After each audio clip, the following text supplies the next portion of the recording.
comfort of my nephew's house. I don't blame you. Watch. It's pretty cold. It was pretty cold. Pretty cold. It was pretty hard to leave our warm cup of coffee and their nice big cushy leather sectional with our feet up. I don't blame you. I don't blame you. So, we did watch it all. But it was a fun time. Sweet. Well, guys, guess what I want to do, get rolling on this. We're still looking at making factor trees here to try and talk about some concepts where prime factorization is concerned. And today, topic is going to be talking about finding greatest common factor. And basically what we're doing, guys, is this. We're trying to figure out what number is the largest number that would divide evenly into two given numbers. So think of this. 10 and 15 are my two numbers. Okay, 10 and 15, all right? You got 10 and 15 in your heads right now? Yeah. Okay. By 10 and 15 being in your head right there, what's the largest number that would divide evenly into both of them? What's the largest number that would divide evenly into 10 and into 15? What is it, Brandon? 5. I say 5 is the largest factor that goes into both 10 and 15. So the greatest common factor of 10 and 15 would be 5. Does that make sense? Yeah. Okay. Now, 10 and 15, that's a pretty easy one. And what we want to start looking at today is how do we use prime factorization to come up with the idea of greatest common factor? So goal, we're going to find the greatest common factor in sets of numbers and monomials today. And another goal right here, same thing. Must be a really important goal because I listed it twice, eh? Silly me, right? Okay. We're going to find the greatest common factor by using prime factorization. And kind of a two-goal deal today. So the second one's really kind of what we're focusing on, all right? Okay, first of all, common factor. I want to volunteer to read through what a common factor is for me. Go ahead, Brandon. Thank you. A whole number that is a factor of 2 or more Non-zero. non-zero whole numbers. Okay, so we're just saying like the 10 and the 15, the greatest common factor was 5. Could I have also said another factor for them is 1? 1 goes into both, right? So we're saying the factors, common factors are numbers that go into different numbers, other numbers, multiple numbers I should say, other than what value? 0. It says they're non-zero values, okay? Greatest common factor. Well, if a common factor is any number that goes into both numbers, greatest common factor would be the largest of those numbers, wouldn't it? Okay, so it's going to be the largest of common factors of 2 or more non-zero whole numbers. This will make sense here in a second. Guys, relatively prime. You might want to highlight this one. We use the phrase relatively prime if the only common factor is, what's it say? Only common factor here is 1. All right, let me give you an example of what relatively prime means. 16 and 25. 16 and 25. Can you think of any numbers that divide evenly into both 16 and 25? Is there anything bigger than 1 that will go into both of them? Does 2 go in there? 2 doesn't go into 25. Is there going to be anything that other than 1 that goes into 16 and 25 at the same time? The answer is no. So I would say 16 and 25 are what types of numbers to each other, compared to each other? They are relatively prime. Okay, guys, I'm going to come back to this example here in a bit. I'm going to come back to this example here in a bit. And you know what? Let's roll with it. What the heck? Let's just talk about this. I think this will make sense. I'm going to volunteer to read my example. I think that this will make sense. Let's roll with it. We're going to make some key charts. Mason, help me out. Read that, would you? A florist is making bouquets from 32 poppies, 4 irises, and 56 daisies. What is the greatest number of bouquets that the florist can make using the same number of each flower in the bouquets? How many poppies, irises, and daisies can be in each bouquet? Here's the deal. How many poppies, gang? 32. 32. I don't even know what a poppy is. Mrs. Miller, do you know what a poppy is? Yeah, that's the little red flowers that the veterans sell. Oh, yeah. Puppy days. Yeah. Yeah. I have one in my truck. Hanging from my rearview mirror. 40 irises, I know what those are, and 56 daisies. These are my wife's favorite right here. Okay? Gerber daisies, I guess is what they call them. All right. Guys, here's the deal on this. What we're trying to do is we're trying to take and make some bouquets of flowers, okay? And within those bouquets of flowers, we want to put the same amount of flower in each one. So for instance, if I put 6 poppies in one pot, I've got to put 6 in another, 6 in another. If I put 5 irises in a pot, I've always got to put how many in that pot? 5 of them, right? If I put 14 daisies in a pot to keep things even, each one of them should get what? Well, 14, okay? Well, what's going on here is the following. Watch this right here. We're going to list some T-charts right here. Guys, for the poppies, how many poppies do we have? 32. Let's make a T-chart and list our factors here. And obviously, where am I going to start, gang? 1 and 32. 1 and 32. All right, so let's list that. 1, 32. What's the next one? 2 and what?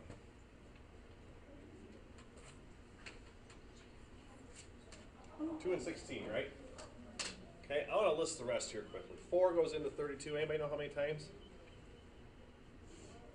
4 times what would make 32, gang? I bet you know. I bet you know too.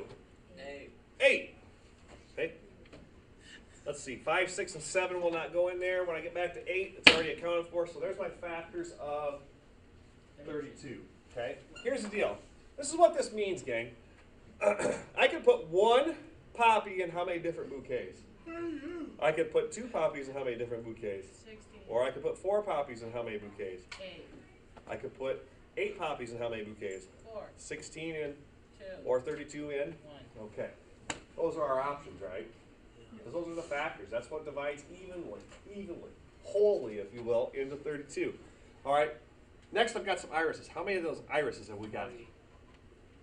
Well, there's 40 of them, right? Check it out. I got the little T-chart right there. I'm a little T-chart here, my factors. Okay, no more singing, No. right? How about 1 and 40? All agree? Yeah. Isn't that a song called I'm a Little Teapot? Yeah. How's that go?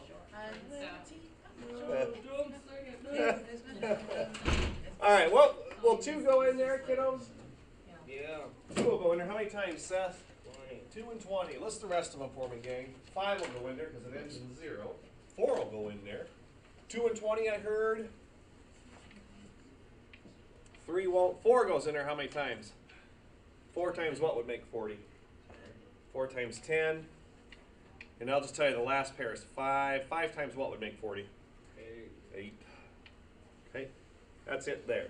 Okay, so I could have 1 bouquet with 40 irises, 2 with 20, 4 bouquets with 10 irises, maybe 5 with 8, or vice versa. 8 with 5, 10 with 4, and so on. 2 with 20, 1 with 40. So I've got the factors listed as 40. All right, check this out. We've got 56 as my last value. I'm just going to list the factors here real quickly to save us a little time. Obviously, the first one being 1 and what? 6. Yep. 2 goes in there. 28 times. 4 goes in here. 14 times. And finally, the last one is going to be 7 and 8. Okay, those are going to be the factors of 56. Now, gang, this kind of tells us if we want to have an even number of flowers in a certain number of bouquets, we can figure out how many bouquets we would need to make for each individual flower. However, our job is to make a bouquet. Our job is to make a bouquet such that, okay, watch this. Here's my vase. Came from opening day. All right? Here's my vase. Okay? I'm going to let pencils represent my poppies. Okay? Let's just say there's a certain number of vases down here. We've got an infinite number of vases, but we want to make the same amount. So here's the deal. I'm going to say this right here. Whoa! Well then. Seasoning salt. Why do you have seasoning? Because I like seasoning salt on my veggies. Are you picking on me today? No, I thought it said it was expired. It's not expired. I thought it said June 16th, 2003. No, I'm ready to go.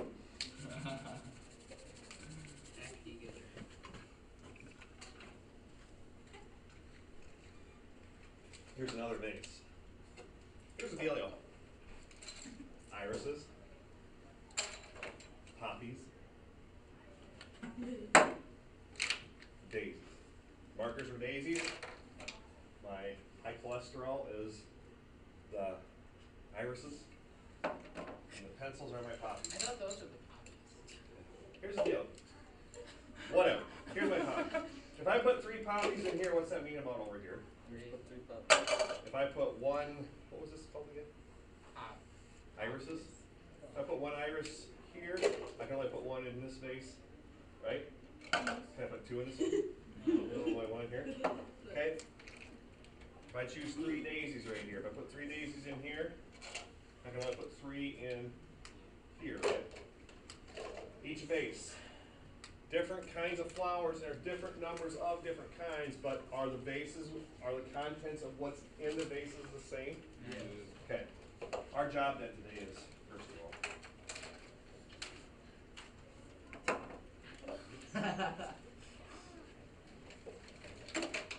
our job, here we go. Our job today is to figure out what's the most number of vases I can put together that are going to contain the same arrangement of flowers. All right? So what we're looking to do is we're trying to find a common factor. And if I'm looking to make the most number of possible vases right here, what factor am I looking for? The smallest one or the Greatest common. all right, check it out. Guys, obviously one's going to be common in all. I could have, is it 1 common in all these? Yeah. Okay. Looking at all of those right there, all of those trees, is there another number that pops up all 3 times within? 2 shows its face in all of them, doesn't it? Yes. Okay, what's next? 4. 4 shows everywhere. Anything else? 8. 8. Ah, 8. Hello, 8. I wish there was about 8 more laps to go last night. I wish there was about 8 more laps of racing last night, but there wasn't. Jimmy Johnson was in 4th. Last time I think. 1 point, Slater. 1 point from being a champion. Really? Who ended up getting Harvick? Harvick was first. Newman finished second last night. He was there on that last row. What about Junior? Gosh, who cares about him? All right. I don't think so in NASCAR. Are there any other common values here? No. Okay. My question is, what's the greatest common factor here? What value? 8. Okay, 8 is, isn't it? The one number that we circled multiple times, or all 3 times in each tree, is 8. So what if I put over here, guys, is this. What it says right here, what is the greatest number of bouquets that we can make? 8. What was the greatest common factor? 8. We can make 8 bouquets. Boy, did I spell this word right? B-O-U. Gosh, that's a toughie. That would be a good word on Word with Friends, wouldn't it? That would be a big one if you got triple points on that one. Okay, so you can make 8 bouquets. Now, it says what's in each one. This is the part where I like this, okay? Notice, the 56 was representative of daisies, wasn't it? Yeah. The 40 was representative of irises, and the 32 was representative of poppies. Here's how you figure this out. Guys, look at your chart. If I have 8 bouquets of, and there's poppies in them, if 8 bouquets, how many poppies can I put in each one? What number matched it right here? 4. You can have 4 poppies, right? In each bouquet. Let's see, the 8 down here. I can have 8 bouquets that have 4 poppies in it, and then what else right here? 5 what? Irises. Irises. And then finally, in the bouquet, we're going to throw in Daisies. how many? 7. 7 daisies. So we're going to, at most, be able to make 8 bouquets. And those 8 bouquets will use every single flower, and in each bouquet you'll have 4 poppies, 5 irises, and what? 7 daisies. 7 daisies. Okay? First of all, you understand this idea of making T-charts right here, and then going through the chart and finding the largest value that divides evenly into each one? Yeah. There was more than one, right? But we're kind of concerned with which one? The biggest. The biggest. Okay? All right. Let me know if you've got that down first. Yeah. Yeah. Lillian. Monday morning. I could use some Starbucks. Let me know when you're ready, Will. I'm trying. Anybody else need more time? I'm ready. Okay, next page then, kiddos. Let's rock and roll this. Yep, okay, Here's what's going on. It says find the greatest common factor of the numbers by listing. Here's the deal. I'm trying to find. We're going to do a couple of these together. I think you'll catch on to this. I'll save these for you to work on over here. Well, let's just pick 20 and 35. All right. When it says by listing, what's the letter I always circle in the word listing? Team. T. Make a little. I'm a little T chart. Here's my factors. I start with a 1 and the 1 I got. Get a Mr. Slater? No, it's Sorry. That's what you missed. Been a long weekend. Up way past my bedtime. I'm acting like Buddy the Elf. We went to Elf the Musical last night at Gallagher. It was quite comical. Was it good? Oh, it was great. That's nice. How about, 2. I'm thinking of the part where he says, no, you're not. Yes, it is. No, you're not. Yes, it is. No, it's not. All right, never mind. 4 and 5, right? Any others? No. 1 times 20, 2 times 10, 4 times 5, right? Help me break down 35, kiddos. 1 and 35. Slater, I saw that look to Mrs. Miller, but what else don't work here, kiddos? 5. 5 and? Where else? 5 and 7. Can I go any further? No. Okay, look at those two T-charts. What's your greatest common factor? 5. 5 is the largest number that appears in both charts. So I say the greatest common factor is 5 and 5. So the greatest common factor of this right here would be what value? 5. 5. Greatest common factor is 5. See. Okay, let's make sense, gang. Let's do the one right below that, all right? Save those other ones for you to try here in a second. It's possible that we have more than 2 values that we're looking for the greatest common factor of. In this case, how many values am I talking about? How many values am I talking about here? 3. 3 of them. Let's do this. Let's have you guys in this row list my factors of 10. This row, you guys do the factors just for 24. And then everybody else do the factors for 36. And we'll see if we can't come up to an agreement here, all right? So I'm going to make my T-charts up here. Okay, so the first row over here, Colton's row, you're doing a 10. Mason, your row is doing 24. And then everybody else, you've got 36 as your value, all right? And then I'll check on you guys to see what your values are. And we'll use these 3 charts right here that we're forming to find the greatest common factor of those values.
All right, who's got my 10s? Back side. Got 10? Yes, we do. What do you got? You want it, John? What? Tell me your factors of 10, please. 1 and 10, 1 and 10. 2 and 5. Very good. Mason, pick somebody in your row for 24, please. Anna. In your row. Oh, in my row. She's not even in your zip code. Come on, kiddo. Okay, 1 and 24, 1 and 24, thanks, Lily. 2 and 12, 2 and 12, 3 and 8, 3 and 8, 4 and 6. thank you. And then finally 36. Who had 36 over here? Max, you got it? No, I'm still working Fransky? on it. I got it. All right. 1 and 36. Okay. 2 and 18. All right. 3 and 12. Good. 4 and 9 and 6 and 6. 4 and 9, 6 and 6. Okay. All three charts are complete. I agree with all three charts. We have to write them down. I would if I were you, John. I still need time to write it down. Hey, take your time. Okay. You got plenty of time. You don't need to go so fast that you're smoking up a pencil, burning the school down, all right? Mason. I'm gonna watch that video of us on Halloween. Hey, what do you guys find is the greatest common factor up here? What number is the largest one that divides evenly into all of them? 2. 6. I'm hearing 6. I see 6 and 6 here. 9. Okay, let's how many would say 6 yes or no? No. Okay, here's the deal. And maybe I need to clarify this right here. All right, if it's going to be a greatest common factor for the three values I started with, then how many places does that common factor need to show up in? 3. All three of them, okay? I agree 6 shows up in 36 and 24. However, does 6 show up in 10? 9. Doesn't, does it? Okay, Lily, you okay with that, kiddo? Was it you who said 6? Yeah. Are you okay with that? Okay, what number does show up in all three that's bigger than 1? 2. Looks like 2 does, right? Now, I could kind of give you a shortcut on this. What I would do is I would look in the smallest table right here. Which one's the smallest table? 10 is. I would look at the factors and see which one of those matches, because there's only 4 possibilities over here that can match the other 2, right? Now, obviously, 1's always going to match. However, I'm going to jump and say, hey, the 2's worked. Was there a 5 in any of the other tables? Was there a 10? I've already exhausted all possibilities of 10, so therefore, what must be your greatest common factor? 2. Okay. How you guys feel about this? Okay. For sure. Pretty simple, isn't it? I'm going to say these 4 here for you guys to try your own here in a second. But what I'd like to do then is this. Our whole goal today was to start talking about prime factorization. All right? And how do we use prime factorization to find the greatest common factor? Okay, obviously 20 and 35 in this example, 10, 24, and 36, they're values that are reasonable for us to work with mentally and trying to find factors. What numbers multiply to those values? However, we're going to start getting into situations where all of a sudden our numbers are going to start to get rather what? Big. Rather big, okay? The bigger the numbers get, isn't it harder for us to find factors for that? Yeah. Okay. So what we're going to do is take this idea of using prime factorization, or in other words, make a factor what? What's the word I'm going to use? Factor tree. Oh, come on. Come on. Come on. Where's the other one? There we go. Make a factor tree to make this work. Okay. So here's what I'm going to do. It says right here in this example, find the greatest common factor of 120 and 165 using prime factorization. Here's how this works. I'm going to make a chart kind of like, well, you know what? I'm going to do it this way. Yeah, I'm going to do it this way. I want to put some lines like this here, gang. A couple of them just like that. Okay. First value I'm going to break down is 120. Second value I'm going to break down is 165. And then over here I'm going to write down greatest common factor. And I'll show you what we're doing here, okay? So maybe have a chart kind of like this for the following. All right, prime factorization, 120. Help me break 120 down. What's 120 going to break into first? Ends in 0, so what must go in there? 10. How many times? 12. Okay, can 10 be broken further? Yeah. To what? 5 and 2. 2 and 5. Both of those are prime, so I'm going to circle them. Okay. What else? How about 12? Can 12 be broken further? 6 and 2. 6 and 2. The 2 is prime. Circle that. How about 6? Can that be broken further? 3 and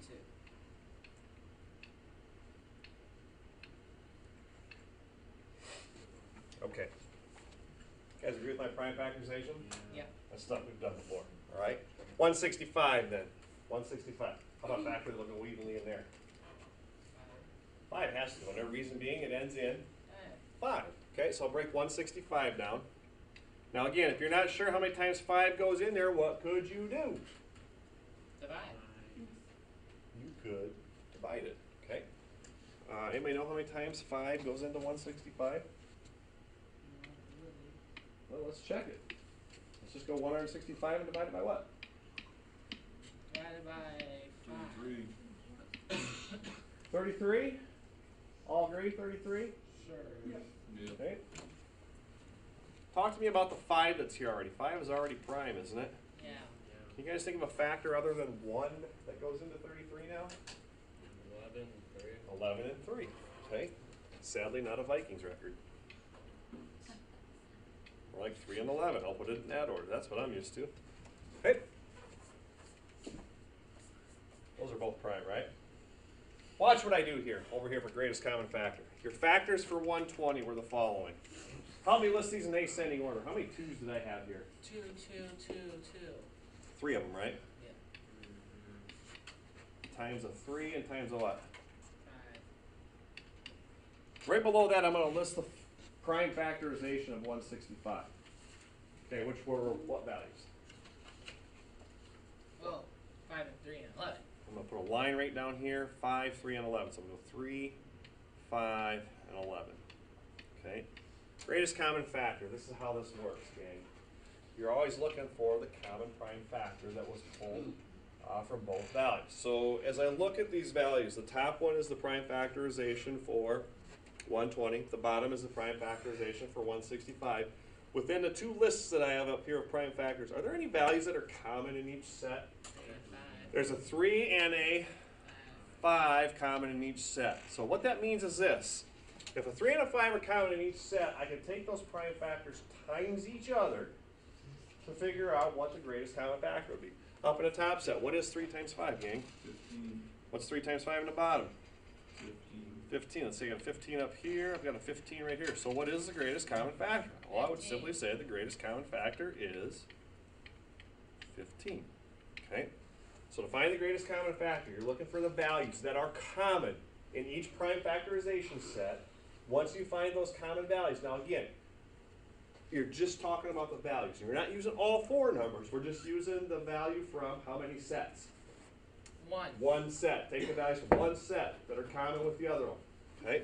Let's try another one of those. How many have that down already? Any questions about what I just did there? Yeah. We broke both of these down into prime factors, right? Yes. I listed my prime factorization in ascending order for both values. Within each set, we decide, you know what? Let's find out what's common. Okay? Take the values from one set, multiply them together, and what's that get you? Well, when I put GCF down here, what's that mean? What's that mean? Greatest common factor. Okay? Meant something else during the Viking game yesterday. All right, here we go. Let's try another one.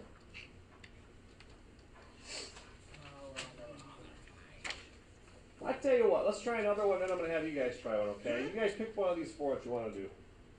2. How about the first one? Good. Sorry. Okay. Let's break 100 down. Break 100 down. 10 and 10, good. Break the 10s down. 2 and 5. Those are both prime, aren't they? Break the other 10 down. 2 and 5 what? and 2. Everybody agree? Yeah. All right. Let's break down 140. Let's break down 140. 14 and 10. Or 10, 14. So I heard 10 and 14 because it ends in 0. 10 has to go in there 14 times. We all agree? Yee. Everybody agree? Yeah. Okay. What's 10 going to break into, gang? 5 and 2. 5 and 2. Those are both prime. And 2 and 7. 2 and 7. Okay, I've got a question then. After I've got the prime factors for both 100 and 140, what's common? I see a 5 that's common. I'm just going to X out the values that are common here in this one. I got a 5 common with a 5, right? Okay, so one of the values I'm going to use is a 5. What else is common with the stuff that's left? 2. 2. I've got a 2 common with a 2 over here, don't I? So I got a 2. Anything else that's still remaining that's common from set to set? I still have another pair of 2s I could match up? Yeah. So let's see. In each set, the common values. 2 2s and a what? Alright. What do you think you're going to do with the 2 2s and a 5 to find your greatest common factor? What's that, Brandon? Times them together. What's 5, 2, and 2 going to multiply to, Danny? 20. So what's the greatest common factor here? 20. 20. I agree. Good. You guys ready to try one on your own? It goes on ahead. You guys try this one right here. See what you come up with right there, all right?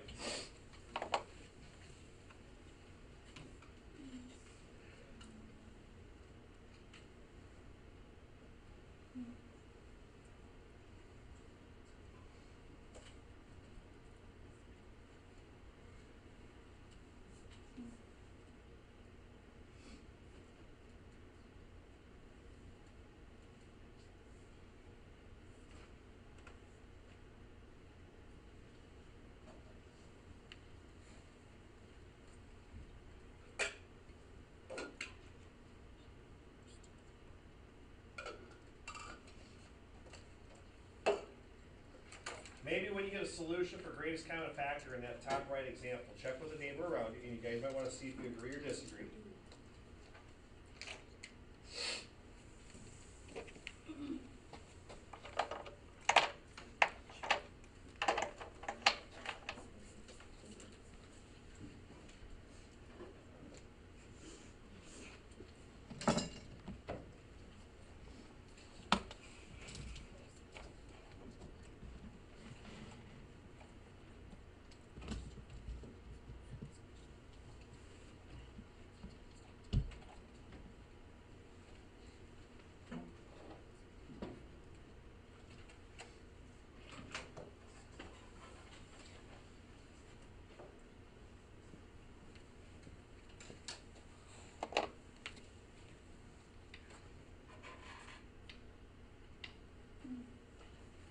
What was the other value? 96 and 108, is that right? 1 to 60.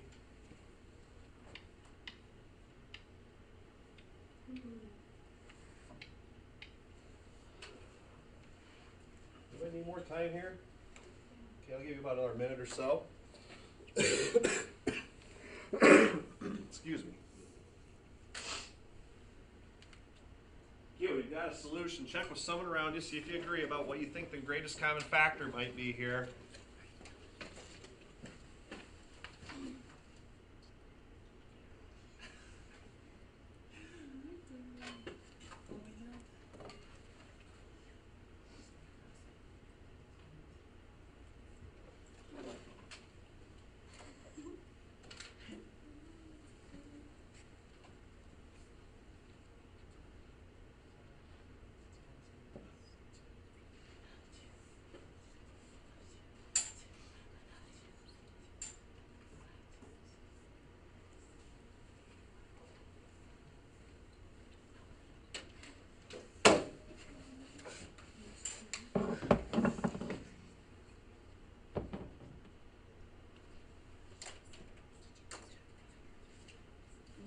All right, somebody help me break 96 down. Where'd you start?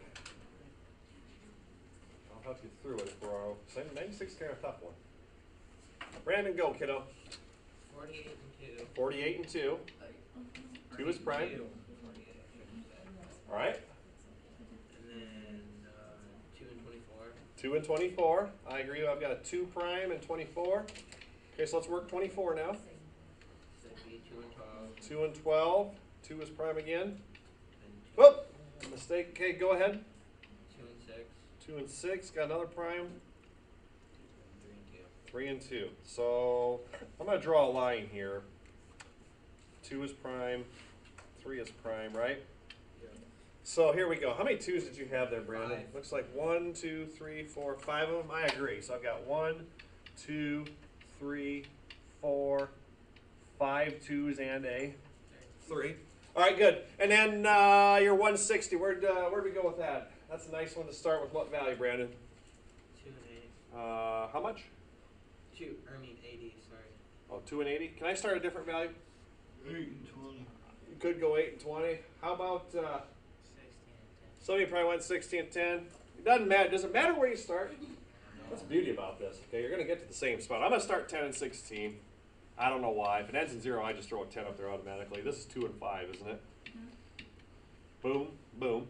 This is 4 and 4. And then the 4s both break down to 2 and 2, don't they? Huh. How many 2s do you have up here? 5 of them, actually, aren't there? Yeah. All agree 5 of them? Yeah. And then a 5, right? Yeah. Okay, what's common in each set, kiddos? All the 5s. All the 2s are common. There's 5 of them here, 5 of them there. So what are you going to do with 5 2s to find your greatest common factor? Times over. Divide them. Or Times they would that. equal five. Multiply them. Yeah. Okay, so my greatest common factor in this case becomes 2 times 2 times 2 times 2 times 2, which is what value? 32. 32. Okay. Just 32. Okay. 2 times 2 times 2 times 2 times 2, which is 32. Okay. How many had 32 there? Curious. Me. Good. I do. All follow along there then? Yes. Yeah. Break stuff down. Look what's for common. Whatever's common within the sets, multiply. Mr. Person. Yes, sir. I did 96 and 160 a teensy little bit differently. Did you get to the same spot though? Yes. And that's the nice thing about it, you know? It's like saying we're all gonna go to Indianapolis. Does that mean we're all gonna drive the same way to get to Indianapolis? Yes. Sure. Well, you might, but you might do something different, right? Yeah. Okay. Sound good? Yes. Sounds perfect. Whatever. Okay. I would. All right. Let's run off to this last example here. As in this next page right here, identifying relatively prime numbers here. Basically, guys, what I want to get at is this. It says tell one of the numbers are relatively prime.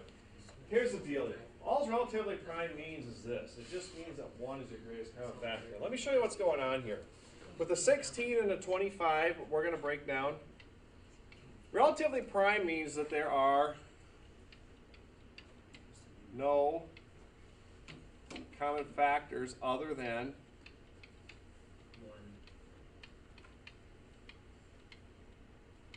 no common factors other than 1. So what I'd like to do here is to say, let's look at a prime factorization setting where two numbers are relatively prime to each other, so you know what to look for when you're going through this.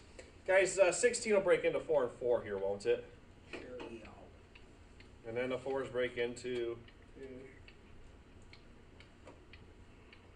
So there's 4 2s there, right? So isn't that the prime factorization for 16? Yeah. Check this out. This breaks into 5 and 5. Isn't that the prime factorization for 25? Yeah. All agree? Yeah. I know I'm going quickly here, but I want to finish this up. Guys, within the two sets for my prime factorization right there, what's common? Nothing. Nothing is common. Nothing is common. So when there's nothing common like that, we simply say that these two values are, what's the phrase I have up here in this example? Relatively. I would say 16 and 25 are Relatively. relatively prime, meaning their greatest common factor is what value? 1. 1. Because if I multiply 5 times 5 times 1 right here, guys, isn't that still 25? Sure. If I take all these 2, which is my 16, times another 1, isn't that still 16? Sure. So if no values match, I say that the two values are what? Relatively prime. Look at 21 and 35 here quickly. What's 21 break down into, kiddos? 3 and 7. That's done. How about 35? What's that break into? 5 and 7. 5 and 7. Done there. Anything common? 7. 7. So what's the greatest common factor? 7. 7. Are those two values, 21 and 35, relatively prime? No. No, because they have a common factor other than what? What? 1. Assignment-wise, here's what I'd like to see out of you guys. I know I've got some notes to finish up here a little bit, and I want to start looking at monomials tomorrow, and we'll cover this stuff tomorrow, but do me a favor. Anything that we haven't covered on your own, we did this one already, didn't we? Sure. So how many problems do you have to finish up with greatest common factors 3. using prime factorization? 2. Finish those two up. We'll be checking that with you tomorrow. And then on the first page, or the second page, I should say, make the T-charts for these right here. All right. So when you come back in tomorrow, you've got how many boxes to complete? Like 6 of them. 6.